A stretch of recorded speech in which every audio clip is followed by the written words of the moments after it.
چونکہ ڈاکٹر لال صاحب کے جو ہے تھیسس ہے وہ سارا کا سارا اس کی جو بنیاد اساس ہے وہ ایک غربت اور عمارت ہے یہ، اور ہماری جو اساس ہے وہ اسلام، ملت اور کفر ہے یہ۔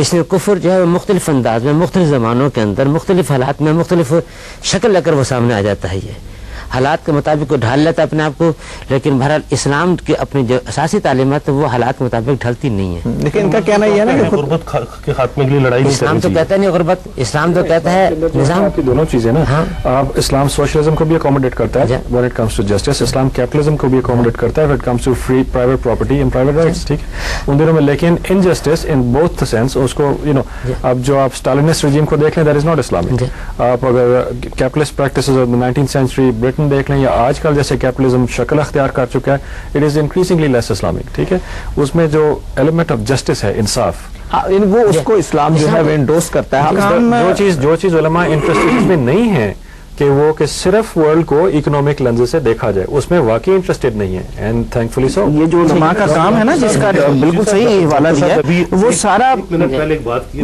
ویری امپورٹنٹ، ڈاکٹر صاحب نے بات، ڈاکٹر صاحب نے کہا ہے کہ اسلام سوشلزم کو تسلیم کرتا ہے ایز جسٹس اور کیپٹلزم کو مانتا ہے as source of private ownership and market economics. Capitalism, market economics. نہیں، you said that. آپ یہ کہنا چاہتے ہیں کہ جہاں ٹھیک بات ہے جسٹس پر مبنی اس کو اسلام قبول کرتا ہے، نہیں، لیکن انہوں نے کہا کہ وہ مارکیٹ اکنامکس پہ اور پرائیویٹ اونرشپ پہ بلیو کرتا ہے، اور دیٹ مینس کہ ہی از ایکسیپٹنگ کہ Islam has nothing out side capitalism.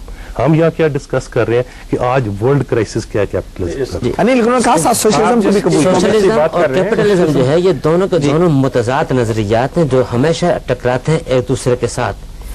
اسلام کی اپنی روایات ہیں، اس کی اپنی تعلیمات ہیں، اس کا اپنا معاشی پروگرام ہے اس کا، بالکل امیر ہونا امیر ہونا بالکل امیر ہونا ہم نے کب، اصل میں جو ہمارا اختلاف ہو رہا ہے وہ یہ ہو رہا ہے کہ ہم امیر آدمی کے خلاف بات کر رہے ہیں، نہیں ہم کیپٹلزم کے خلاف بات کر رہے ہیں، سچویشن یہ ہے۔ لیکن میں چاہتا ہوں تھوڑا سا ہم اس کو زیادہ خیز بنائیں، جیسے انہوں نے کہا کہ علماء نے اکنامکس کو نظر انداز نہیں کیا، لیکن علماء نے اس بنیادی تقسیم کی بات نہیں کی کہ انسانوں کے درمیان امارت اور غربت کی بنیاد پہ فرق ہے، اصل انہوں نے روحانی قدر کو اہمیت دی۔ خورشید صاحب، ہم نہیں جانتے مسلمان علماء کا اسلاف میں سے چند فقہا کے بعد جن کی اکنامکس میں کچھ کنٹریبیوشن ہے، انڈیا میں اور مسلمان ورلڈ میں، ایجپٹ میں جتنی بھی اکنامکس پر کتابیں لکھی گئی ہیں ان کی پبلیکیشن کی ڈیٹ دیکھ لیں کہ وہ کارل مارکس سے پہلے کی ہیں یا بعد۔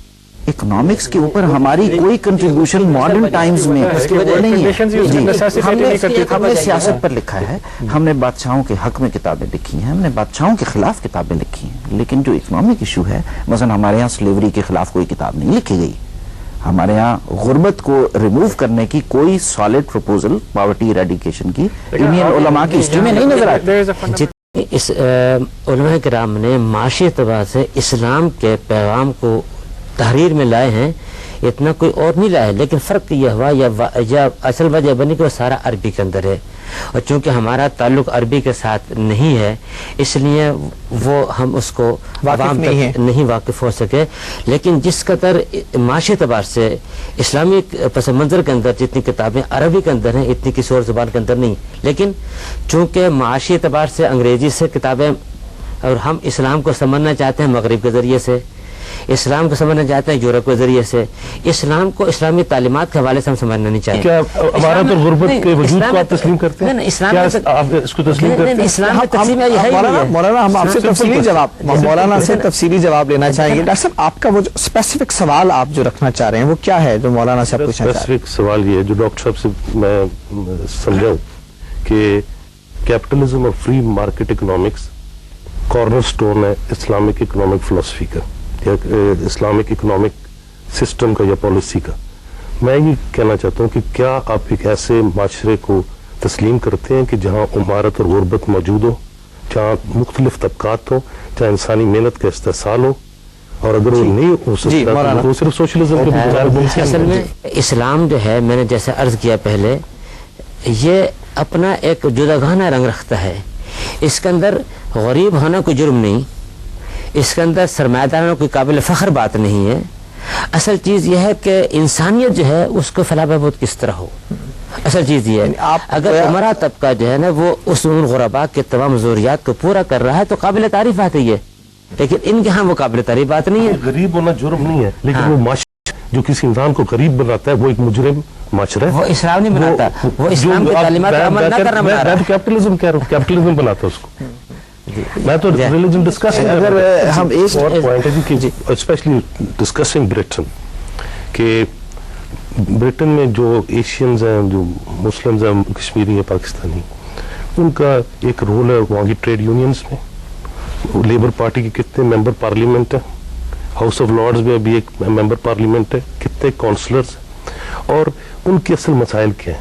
یہ سب جو فرسٹریشنز پیدا ہوتی ہیں، یہ بے روزگاری کی وجہ سے، یہ غربت کی وجہ سے، اور یہ جو ایلینیشن ہے اس کی وجہ سے ہوتی ہے. اور وہ ایلینیشن اس وجہ سے بھی ہوتی ہے نا کہ میرے مذہب کے مطابق مجھے زندگی گزارنے کی آزادی نہیں. وہ لوگ جو کرتے ہیں، جو برٹش رائٹ ہے، جو یورپین رائٹ ونگ ہے، وہ لوگ ہم ان کو کنڈیم کرتے ہیں. کسی ہر آدمی کو، مسلمانوں کا حق ہے کہ ان کا رائٹ ہے کہ وہ اپنے ریلیجن کو پریکٹس کریں. لیکن کوشچن یہ کہ ان کو الٹیمیٹ ان کے جو رائٹس ہیں وہ کہاں سے ملتے ہیں، کیسے ملتے ہیں. میں آپ کو اس کی ایک مثال 1987 میں بریڈفورڈ نارتھ سے ایک ممبر پارلیمنٹ الیکٹ ہوا، پیٹ وال اس کا نام تھا، جس میں زیادہ تر مسلمان اور ایشینز تھے. پیٹ وال ایک مارکسسٹ ایم پی تھے لیبر پارٹی کا. پیٹ پال نے جو پہلی اپنی سپیچ کی British parliament, mother of parliament ہے، اس نے کہا کہ تم آج میری کانسٹیٹوئنسی کے جو کشمیری ہیں، جو پاکستانی ہیں، جو ایشینز ہیں، ان کے جو رشتہ دار انہیں ملنا آتے ہیں، ان کو کہتے ہیں ویزا نہیں دیتے، تم ان کو رکاوٹیں ڈالتے ہو، تم عزیز و اقارب کو ملنے نہیں دے رہے. تم 200 سال پہلے کون سا ویزا لے کے برصغیر میں گئے تھے. اور یہ وہ کلاس یونٹی ہوتی ہے جو ایون برٹش پارلیمنٹ میں پیٹ وال نے اپنی اوپننگ اسپیچ میں کی تھی. اب اس سے بڑی سپورٹ کس بیسس پہ اس کی سپورٹ تھی، کس بیسس پہ ان کشمیری اور پاکستانی کی سپورٹ. آج کے پروگرام کا وقت چونکہ ختم ہو رہا ہے، ہم اس کو یہیں تک محدود رکھتے ہیں. آج ہم نے یہ جاننے کی کوشش کی کہ جو مسلمان اقلیتیں ہیں، ان علاقوں میں آباد مسلمان ہیں جہاں کی اکثریت غیر مسلم ہے، اس میں ہم مسلمانوں کو اپنے حقوق کی جدوجہد کے لیے کیا طریقہ اختیار کرنا چاہیے.